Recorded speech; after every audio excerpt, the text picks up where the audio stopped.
once we find the people we find, once they find us, we can pretty immediately move them into some version of safe, private, protected community. And also not just private and protected, but gathered around the journey that they've decided to take.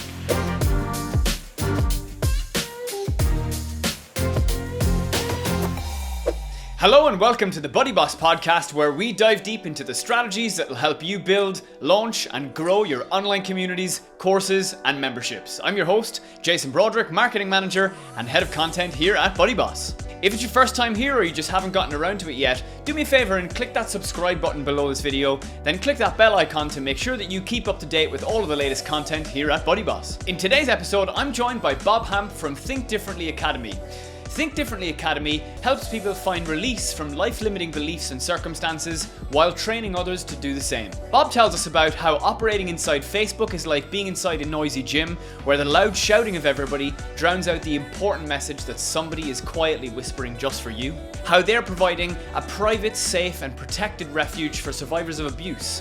A community gathered around a journey that they have decided to take. And how BuddyBoss provides the perfect opportunity for people to feel like they're part of something more than just a class. Let's dive in.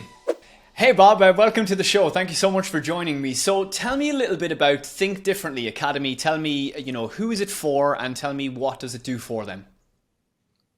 It's strange. As a professional communicator, I always have trouble answering the simplest questions.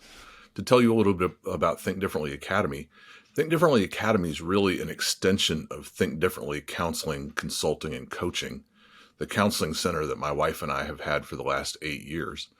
And even in the mental health field, we're a little bit unusual in that not only do we have a practice that we do, we also produce a number of different resources, both print, audio, and video. And so it's kind of a natural extension for us to develop an online representation of our counseling center. In our counseling center, of course, we'll talk about this more as the interview goes on, but in our counseling center, we always had live events and live classes because there's some things generally in the mental health field that almost everybody can benefit from. Communication, self-care, understanding the nature of the human soul and the nature of human relationships and those kind of things. And so we're always teaching those things in live group settings. Well, as things go like that, more and more people were wanting that content. And so we started to broadcast on some of the social media platforms. And the more we did that, the more we thought we really need to really intentionally curate that online presence. Probably a longer answer than you're looking for. But Think Differently Academy is hundreds of hours of content that we've developed over time. And then, of course, using the amazing BuddyBoss platform, really trying to develop community around that content. So it is, again, things like understanding trauma. So the streaming part of Think Differently Academy is things like understanding trauma, recognizing the dynamics of abuse, communication, parenting, understanding depression, overcoming, a lot of it's about the understanding and overcoming part of that. Then the other side of that is so much of mental health is about connection and community. And so it's always been a dream of ours that our platform would be both a streaming platform as well as a connecting and community building type platform. So Think Differently Academy is really the fulfillment, or at least the current iteration of that dream of providing both really sound clinical education with an opportunity for a meaningful connection. And then, of course, the training that we do. I love it. Long answer. Yeah, no, it's good. It's good. I always love a long answer to the first question because you get a lot of information when you just ask somebody a nice broad question, let them fly.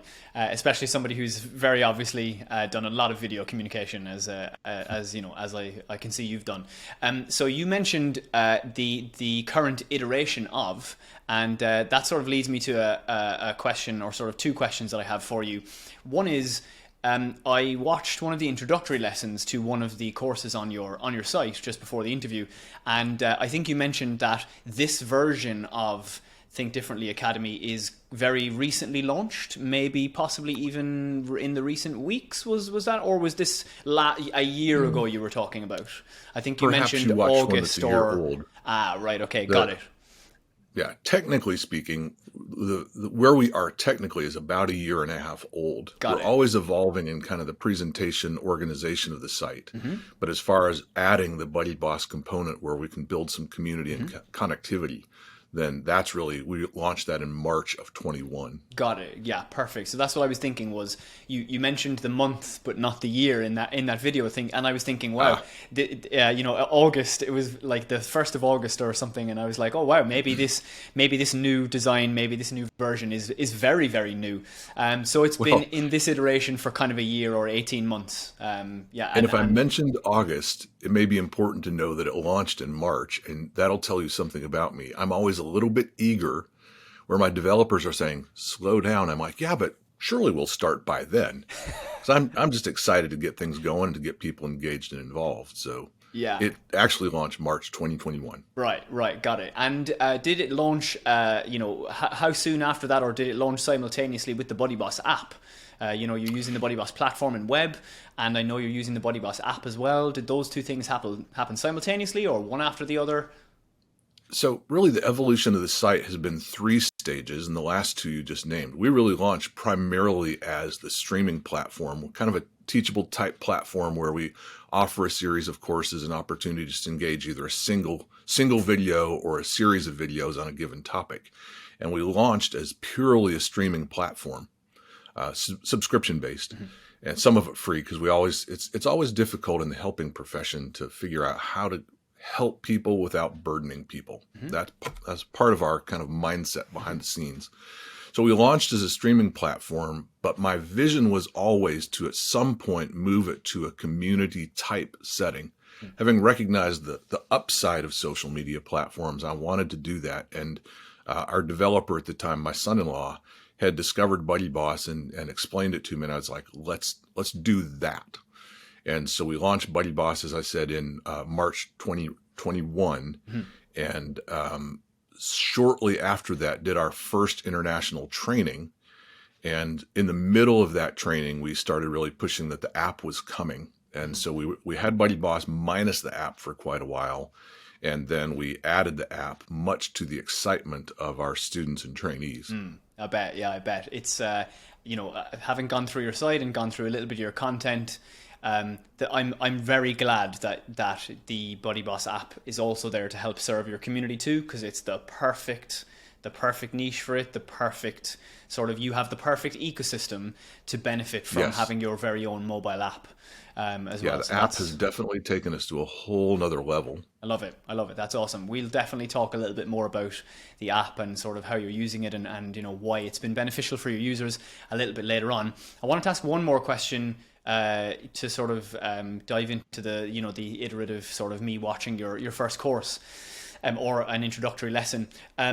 A question about the nature of your content. So while I was watching, I was checking out the site, checking out all the different verticals of content that you have, the different content types, and then I watched one of your videos and I noticed during the video that you mentioned or made reference to one of the topics and its relation to the Christian faith. And I wanted to just ask you about how much of your content is intertwined with Christianity and the Christian faith, how much of the content is sort of for people of faith only, compared to multi-faith people or people or atheistic people. Tell me a little bit about that. Yeah, I'm super glad you asked that question, because at some point we needed to get to that. In both the mental health world and the faith community world, I'm kind of a little bit of a weirdo.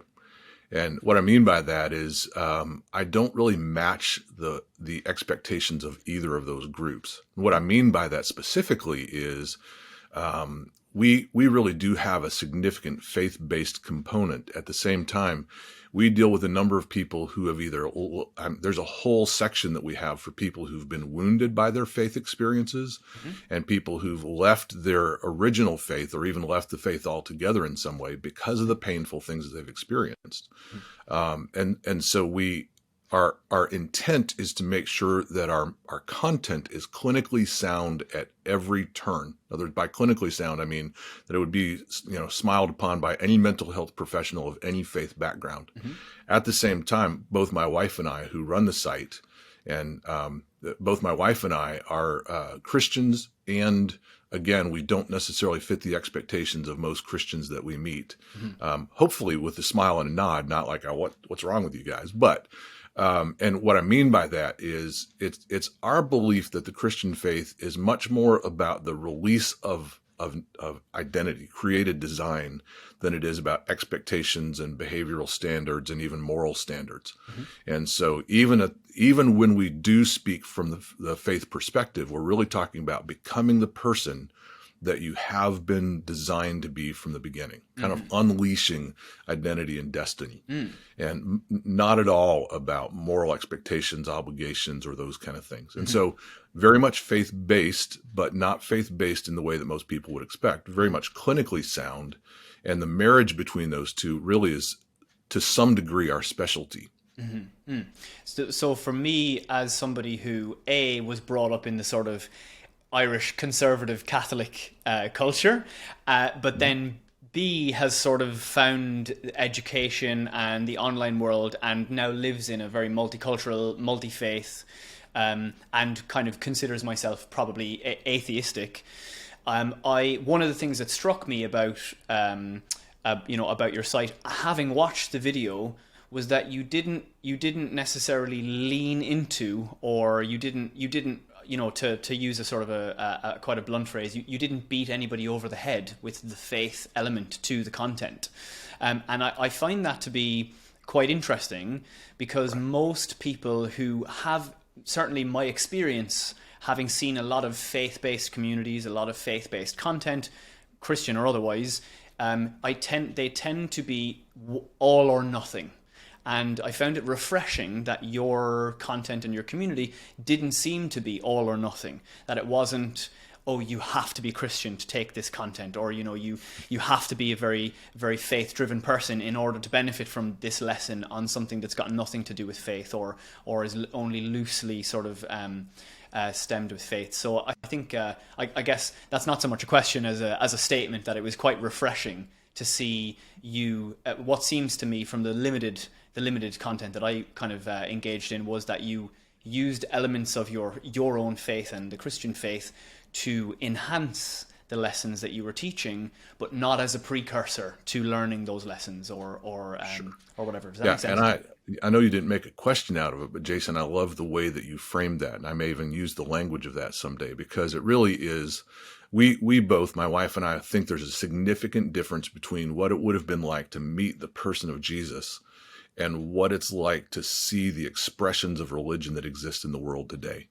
And the split between those two things, I think, is where most people struggle with faith, is that within today's modern religious atmosphere, there's a tremendous expectation of, now I think you use the word, hitting people over the head with, but there's a tremendous expectation of morality and obligation and expectation of certain levels of performance.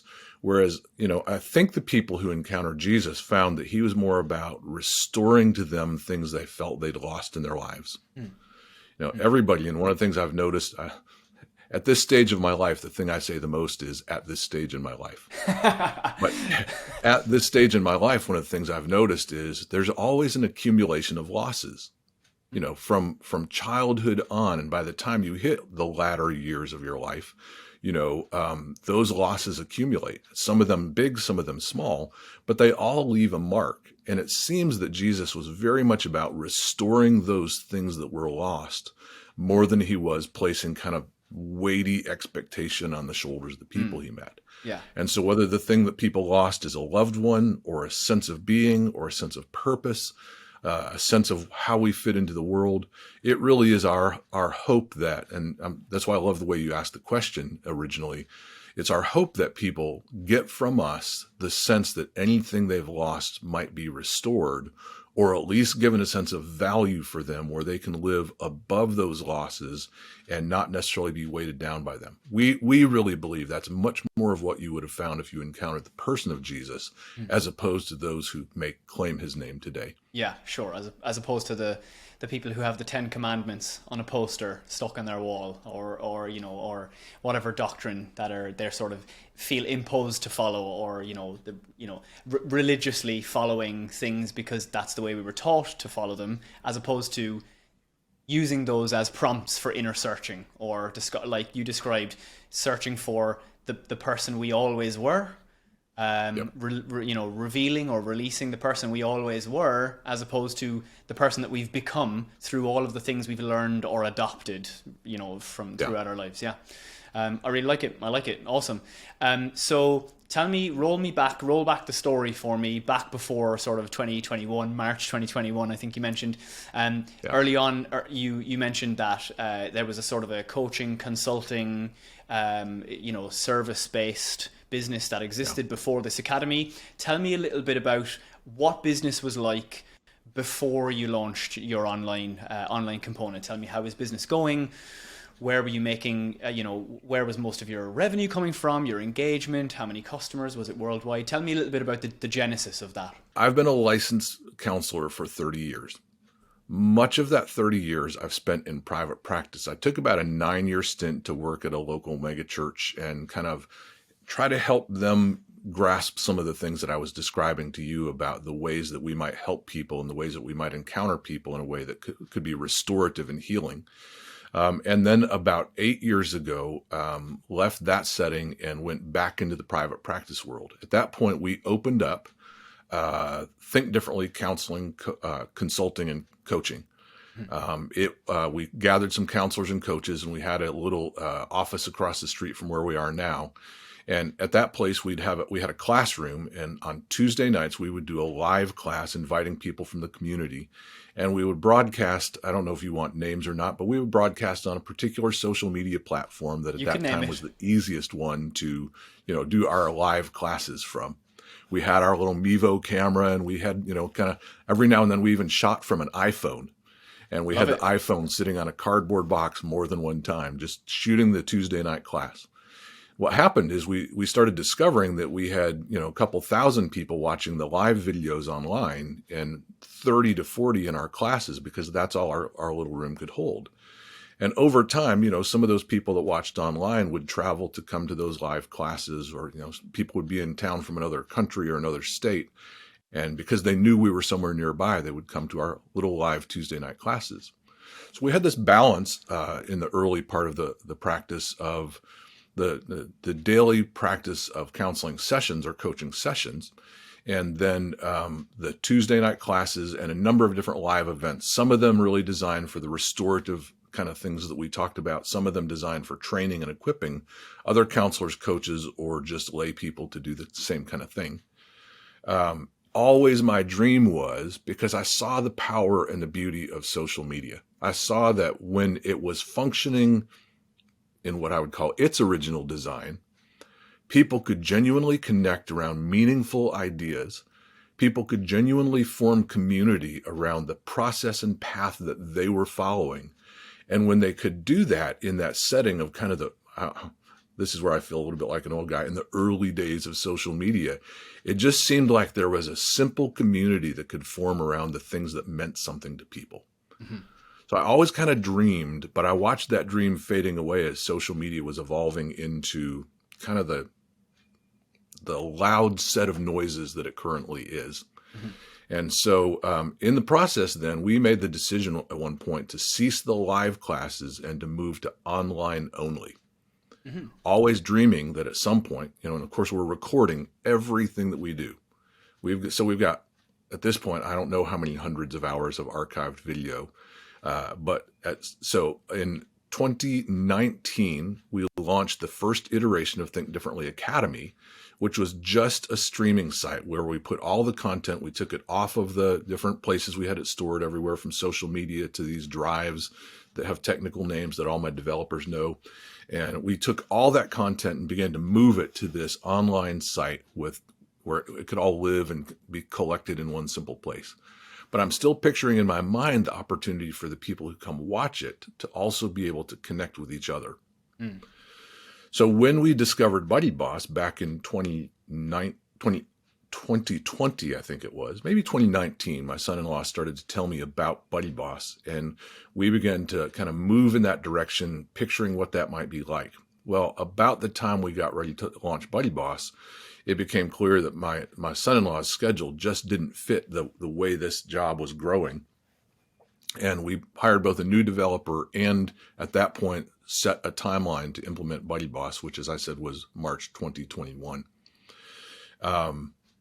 The same time, and this is really when we get to talking about how this has been the most helpful to us, at the same time, we were also developing our training process online. In 2020 was weird for everybody, right, Jason? It was particularly odd for us because in 2020, we had our last live event. Through the process of our live videos, I had developed a following in the abuse recovery and abuse advocacy community because I did a teaching on psychological and relational abuse that just is probably easily the most viral thing that we've taught. It was just because we're think differently, we see everything through a slightly different lens. And when I taught this particular way of perceiving and recognizing, responding to abuse, it took off like wildfire. So there's a whole bunch of people who knew us for our initial kind of teaching, the thing that you described. And then we found like almost an equal size following in just a year's time in this abuse recovery community. So the understanding and recognizing and understanding the dynamics of abuse is always going to be a free course from us just because it has been so helpful to people in so many different settings. But our last live event was what we called Reclaim, which is Take Back Your Life from Abuse. And we invited a guest to come join us, did a live event, not knowing anything about what the rest of 2020 would hold. I started envisioning a model for doing these conferences that would allow all these people who couldn't afford to travel, that would still allow them both the opportunity to get the content, but also to have as close as possible the experience of a live conference event.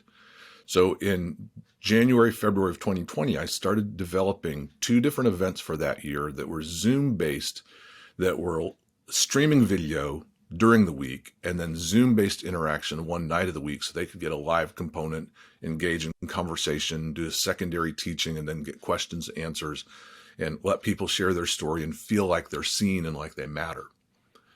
We didn't know that those kind of events would become our norm because none of us saw the pandemic coming. But in 2020, I designed those in the first part of the year, and we did one, I think, April, and then one in the summer, and had an incredibly surprising response. I think we had 100 or more in each of those events. And again, it was streaming video that we recorded, and then the gathering together on Zoom so they could engage over that content. We found that match of the streaming video and their opportunity to feel seen and heard and engage with us in answering their questions and coaching them through their circumstances really seemed to meet a need in a very specific way for people who might not be able to just come and pay money for counseling. So when we implemented BuddyBoss as the platform, that gave those same people an opportunity to not only interact by Zoom, but also on the site itself. And from that point, we've begun trying to figure out what it takes to build the community that we think is an essential part of the restoration and helping people find health out of life out of their ashes. I love that. That's awesome. So tell me a little bit more about at the initial stages. You mentioned, I think you judiciously didn't mention a service by name, but I think what you were talking about was Facebook, right? You were live streaming on Facebook. You can totally mention them by name. In fact, that's encouraged to give people real comparisons, for what you were really using. So at the time you were sort of live streaming into Facebook. Were you using Facebook groups maybe, or live streaming to your Facebook page? Tell me a little bit about how that was working mechanically, and then kind of tell me a little bit about what struggles you were facing using that as the sort of the tent poles for the service. Well, a couple things. We were using Facebook Live. We had a Think Differently counseling, consulting, and coaching page, and that's one of the things is we've always struggled to find a home. For a while, we did it on my business page, which was just Bob Hamp, Facebook. And then we moved it to the counseling, consulting, and coaching page. We wanted to kind of land there. At the same time, I'll just say especially when we started working with the folks in the abuse recovery, abuse advocacy community, a number of them wanted to remain anonymous on social media because in some cases they were literally physically at risk. And so the public exposure of a page like that, or even the opportunity to interact on a page like that, for that part of our community really even proved to be risky. I also, at that point, started to notice a trend in some of Facebook's engagement. First of all, Facebook got very noisy, so much on the pages, so much going on, and their constant changing of their feed and how you engage that feed, how you receive that feed, all their algorithms. It seemed to be that, you finally find something that's working to get it out to people, and they change the game. And then you finally find something else that's getting it out to people, and then they change the game. And so between those two things, we just wanted to have a lot more say-so about how people could engage and the privacy with which they could engage and the consistency with which people could find our content. And so, obviously the best way to have control over that is to have ownership of it. And so it was those two things really that had us eyeing, let's find a way to get off of Facebook. Yeah, I think that's that experience is echoed by many of the guests that I've interviewed and me myself. I run one of the largest communities in my industry in the world, and have 3 associated Facebook groups, all of which are 30 to 50,000 in size each. And my sort of journey to BuddyBoss was almost exactly the same. I've spent many years cultivating and curating this community, and Facebook is piece by piece taking the control away from me and taking the engagement away from me. And so not only are they not rewarding me for all of the effort and energy that I've put into creating a community and curating a community on their platform, not only are they not rewarding me for that, but they're now making it more and more difficult as the days go on for me to continue operating the community in the way it was for me. And so that's what led me to finding a platform that I could own, that I could control, and where the responsibility was up to me to decide best for my own members and for my own community, where Facebook weren't thinking, we know better than you, so we're gonna change these feeds. We know better than you, and so we're gonna present them the content that we think is most useful to them, or that we think they need at this time, or whatever. So yeah, I think that's I'm hearing very similar struggles from yourself and from lots of our guests who originated in that space. I still use Facebook and other social media platforms. They still have their uses, and I still use them for what they're best at, but only as a sort of a limb to the core of my community, which is my BuddyBoss community. Same, absolutely. So, yeah. Things like paid advertising or, promoting free content certainly has its advantages. I also, any of the public content that is hosted on my BuddyBoss, I also publish out to my Facebook groups and my Facebook pages and whatever to attract people who are not yet in the community to the community. So as sort of like a magnet to draw people in. I still allow myself to participate in Facebook for that too. But it was also interesting from you to hear the difficulties specific to that group of people that you described, the trauma or abuse survivors, who might not want to be seen to be consuming that type of content for whatever social reasons, but also definitely or certainly much more likely don't want to be seen to engage with that content where other people can see, well, hang on a minute, you've been abused. Maybe their friends or peers or social grouping wouldn't want, or they wouldn't want them to see them engaging in that. But more so, like you mentioned, the risk of the abuser seeing them engage in that content is also high. That's a very interesting. So many of the people in that community actually, the people in that community, most of them actually operate under a pseudonym on Facebook or Twitter because of the last thing you said. If the abuser is still out there, abuse doesn't stop just because somebody leaves an abusive relationship. The abuser always wants to control, and so if they can no longer control the person, they look for ways to control the narrative. And when they do that, social media provides an ideal context for that. If they can find that person on social media, harassment is just the next step. Yeah. I think I don't think I've ever really thought of that to that depth before. Privacy and the control of your community is one of the things that it's one of the main components of why BuddyBoss is an amazing platform. But I never really thought about that as deep as you've just positioned that to me, in that actually, it reminds me of another community that I've come across recently, another BuddyBoss community, which was set up by, I believe it was set up by a group of monks of a particular faith in Ukraine, who can't use Facebook to communicate with each other because it's being monitored by the government or by authorities.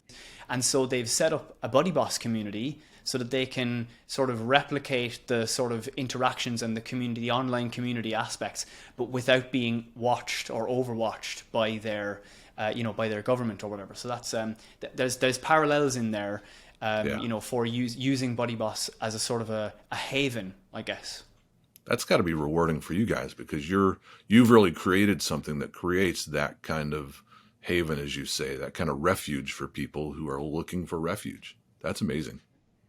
Tell me then, so pandemic was in full swing. You had already been thinking about moving into the online world already. You'd been doing the sort of video streaming stuff already, so you had a little bit of a head start. Tell me, what was the biggest challenge that you faced initially when you decided to move onto your own platform? What was the sort of biggest thing that you struggled with, or the biggest thing that slowed you down, or stopped you from moving as fast as you would have liked to when you decided to move everything online? Well, there's two answers to that. One of them is just technology. It's we were moving a lot of content. We were changing things about the platform. And like I said at the very outset of our time together, I'm just eager. Once I know about it, I want it to happen yesterday. Not in a pushy sort of way, but just like, really, we can do that? And so, technology doesn't move as fast as my hope does. So there's that, just kind of waiting until everything's right. And as every good developer does, nobody launches prematurely. That's what I do. I'm ready to launch yesterday. But then the other thing, and honestly, probably the biggest thing in moving, is because Facebook and Twitter and those have such a monopoly on the eyes and ears of the world. The marketing side has been, fortunately, we could say in a number of different settings in our live classes, and on our pages, we could say, we're moving, here's what we're moving to. But we still have people who discover us, who've been aware of us, but didn't know where we moved to. And we've been at it, we've been on that site for 3 years, with BuddyBoss for 1.5 years. And so I think just the marketing / awareness side of it has been a big challenge. Again, because those other kind of tech giants have that, I'd say, monopoly, but I think so much of even that shifting as the other platforms try to, move into that. But I think the biggest challenge has been increasing awareness of our presence. And so how do you think that discovering the BuddyBoss platform as a whole helped you to move faster or easier, to move on into the place that you are faster or easier? Tell me a little bit about how BuddyBoss itself made that happen for you. A couple of things. Number one, obviously within the platform, once we have people who are members, once we have that group of people, the internal communication becomes an easier thing. We can either put something on the feed for everybody to see, or private message people that are members, or however we do that. So the internal communication is much easier. We don't have to plow through the noise and the marketing and the advertising that's out there on the other platforms. I think, just like we referenced a little bit ago, the other thing that's been easier about it is once we find the people we find, once they find us, we can pretty immediately move them into some version of safe, private, protected community. And also not just private and protected, but gathered around the journey that they've decided to take. Without, my wife and I primarily, even though we wear the title of counselor and coach, we're primarily communicators because that's the medium of change, transformation, and healing. And so as communicators, we've recognized the value of kind of having that quiet room. To me, Facebook has become just a large gymnasium with everybody yelling. And somebody may have an important message, but if there's 20 other people yelling because their cat just jumped off the bed and hit the wall, you can't hear the important message that someone else is quietly whispering. BuddyBoss has really provided that quiet room where we can say something and everybody in the room turns and goes, I needed to hear that. Or can I speak and be heard? And if I can speak and be heard, then this room really is an effective place for connection and communication to take place. But I think that's the biggest difference is a screaming loud gymnasium versus a quiet living room. Yeah, I love that. So let me ask you that question in the reverse as well, which is, where do you think your organization would be now if you'd never discovered BuddyBoss? Well, so it's hard to say because what we're doing is something I pictured before I knew BuddyBoss existed. And I'll just say, Jason, I don't know what other platforms are out there. I assume you guys are unique. And because once we found that, I stopped hunting and, my developers stopped hunting. But if it weren't for BuddyBoss, we would be hunting for a way to create exactly what I just described. There are many ways in which the BuddyBoss platform, I'll say it again, there are many ways in which the BuddyBoss platform has really fulfilled a vision that I had long before I ever knew BuddyBoss existed. And that is the community side of mental health, the connection side of people taking a journey together, and the opportunity to provide that quiet room where people can not only hear, but also be heard. So tell me a little bit about the person who's missing from this interview. I know I said at the start that we were gonna sort of raise an altar to her existence. Tell me a little bit about your wife, her involvement, and tell me a little bit about what kinds of things that you do, what kinds of things she does, and how the relationship works together within Think Differently Academy. Yeah, we're two halves of a brain, and so it's always difficult to really, she doesn't necessarily need an altar, just an opportunity to use her voice, and because she's a very different voice than mine. Just visually, I always tell her she's so much better on video than I am. And it's not just because she's prettier. She's much more animated. I tend to be kind of, cerebral and thought-provoking and quiet. And people tell me that I might even put them to sleep. She is a trauma recovery coach. And one of the reasons she's a trauma recovery coach is because she spent a lifetime recovering from her own trauma.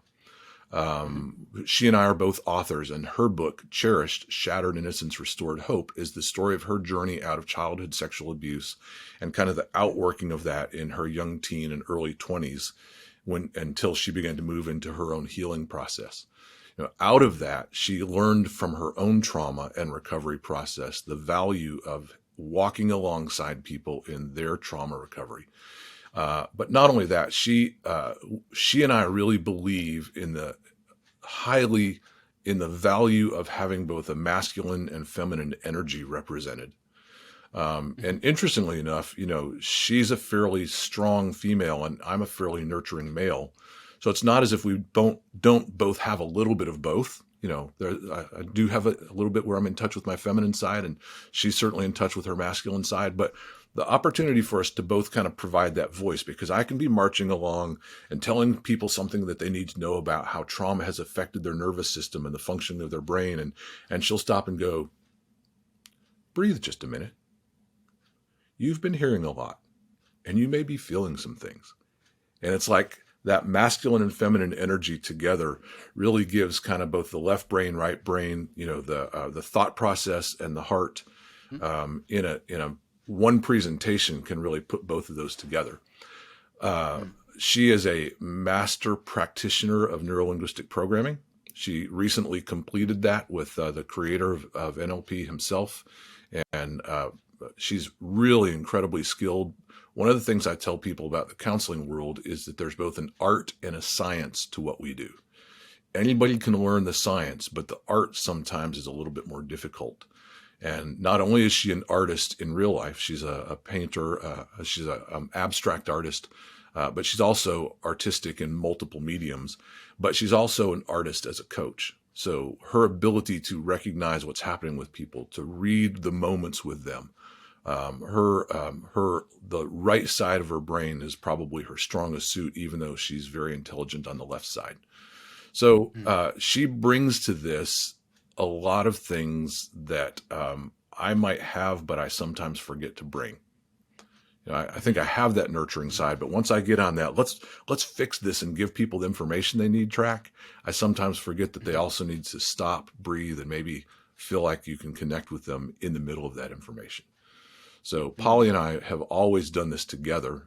She helped run the counseling center, and then she moved into her coaching practice there and has developed her skills incredibly over the last several years. And her dream for what we do is as much, sorry about that, her dream for what we do is as much, the other 50% of that as my dream.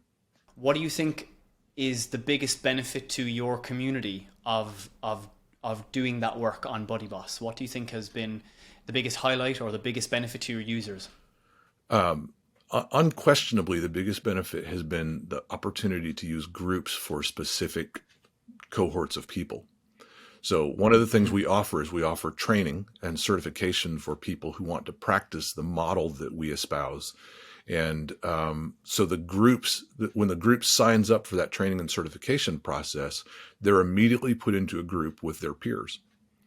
That really, from the outset, and we ask them just to come and introduce themselves in that group. And at the outset, then they get a chance to say, here's what I wish you knew about me. Here's kind of who I am as a person. Here's my style. And so the thing that we can't do on Zoom and certainly can't do with streaming video is really build that kind of interconnectivity among a small or larger group of people. And so for them, I think the chance to come on and ask a question at midnight when it's on their mind, or they wake up and they've had a dream and they're kind of, it's opened their eyes in some way, or, their opportunity to just come on, just like social media has provided for us since its inception. It provides that chance for people to feel like they're a part of something more than just a class. They know each other from the Zoom interactions, but they dig deep with each other in those private groups. We still search for ways to use those groups relative to some of the content areas, but in particular, the trainings that we do, those groups have really provided exactly what we're looking for. And that is for those people to have a chance to feel like they're a part of a group and not just attending a class. Yeah. So one of the ways I'm exploring the use of groups as a feature in ways other than the ways that you described, I think is you can group people by a number of things, and grouping them by interest or by topic is that's the most common or the most simple. Somebody who's enrolled in course X is interested in topic X, and therefore we can group them by topic X. One of the other ways that we're exploring grouping people is either by their level of engagement. So are they a recent user of the site? How long have they been there? Or by their level of experience in a topic. And so you can have the people who are, for example, in like a professional community, you can have people who are experts in a topic, people who are sort of intermediate in a topic, or people who are beginners in a topic. And we're using groups as not just for topic interest, but as ways to help make a more concentrated level of engagement for a particular group of people outside of just the topic that they're interested in themselves. We're using groups along the waypoints of engagement of a topic, not just for the entire topic as a whole. Nice, I like that. If that makes sense. Yeah. And we're also using things like GamiPress, ranks and achievements to help facilitate that process. So let's say, for example, we're exploring product knowledge as a pathway of experience or of engagement. And so let's say somebody comes along and they're a beginner with the BuddyBoss platform. they can be in the platform beginners group. And as they go through our Learn Dash courses and they learn more about the platform, they earn achievements which graduate them out of the beginner groups into the intermediate groups of product knowledge. And then if they complete all of the levels of that knowledge, we then we crown them, shall we say, a BuddyBoss platform expert. They then become their platform, their member profile then shows that this person is a BuddyBoss platform expert. So that when they then go back and engage with the forums or engage in the groups like the platform group itself, then when they engage, the beginners who are just coming in can see, oh, this person is a platform expert. Their knowledge is more useful to me, or their knowledge is, probably more insightful than I'm going to find elsewhere, Okay, great. So first lightning round question for you then is, what is the one book that you think all entrepreneurs or business owners should read? Well, it's so cheap to say, but think differently, learn differently. I think there's nothing more important than communication in every human interaction. And that's the book that I wrote about how to really engage communication for transformation. So what is your favorite business, motivational, or inspirational quote? Yeah, I'm going to give two because Polly's not represented and she has one that she lives and breathes, but I'll give mine first. The real you is encircled by your beliefs, and the nature of those beliefs either keep you trapped inside or release you to become yourself. That's my favorite quote. I love that. I'm going to have to write that one down. Afterwards, I'm going to go back through the transcript and copy and paste that one down and stick it somewhere. That's good. Yeah. I like that. What was Polly's favorite? And it's a tenet of neurolinguistic programming. There is no such thing as failure. There's only feedback. Yeah, great. Love that. Nice. How do you define success? Well, I'm going to give two answers to that one as well, because Polly and I discussed it last night, and I think both answers are important. So her answer is finding the one person who's needing it and needs to be reached, and making sure that that one person feels like they're seen and heard and made valuable. So that's her answer. Now you'll see how the two of us are two halves of a brain. My answer almost at the same time was, if we can reach deeply and broadly as many people as possible with the change that they're hungry for and still maintain a balance of our own life, happiness and satisfaction, we will have succeeded. I love that. What a great way to round out the interview, Bob. It was great to chat with you. It's a shame we couldn't have the wondrous Polly on the interview as well, but I'm sure we might even do a round two of this chat and get her on maybe in the future. Maybe she can go through some NLP stuff with us maybe in the future. But it was great to have you on, a very insightful conversation. And where can people go to discover more about Think Differently Academy, Think Differently as a whole? Tell people where can they sort of find you online. Yeah, Think Differently Academy is the place. It's tdacad.com, tdacad.com. And that is the heartbeat of everything that we put out there. So you can both find our physical products. You can certainly find all of our video and teaching. And if you decide you want to be a part, you can join our community with BuddyBoss. Nice. Great. Bob, it was great to have you on. Thanks a lot for giving me so much of your time. And we'll speak to you again in the future. All right. Thanks, Jason. Good to be here. That was Bob Hamp sharing with us how Think Differently Academy is helping people release the person that they were designed to be from the beginning. If you run an online course, a community, or a membership site powered by BuddyBoss and you'd like to feature in an upcoming episode, head over to buddyboss.com/podcast and fill out the form to get in touch. If you enjoyed today's episode and you'd like to let us know, then make sure to hit that like button below and then leave us a quick comment to tell me what was the one most valuable thing that you learned from this video. That's it from me. Until next time.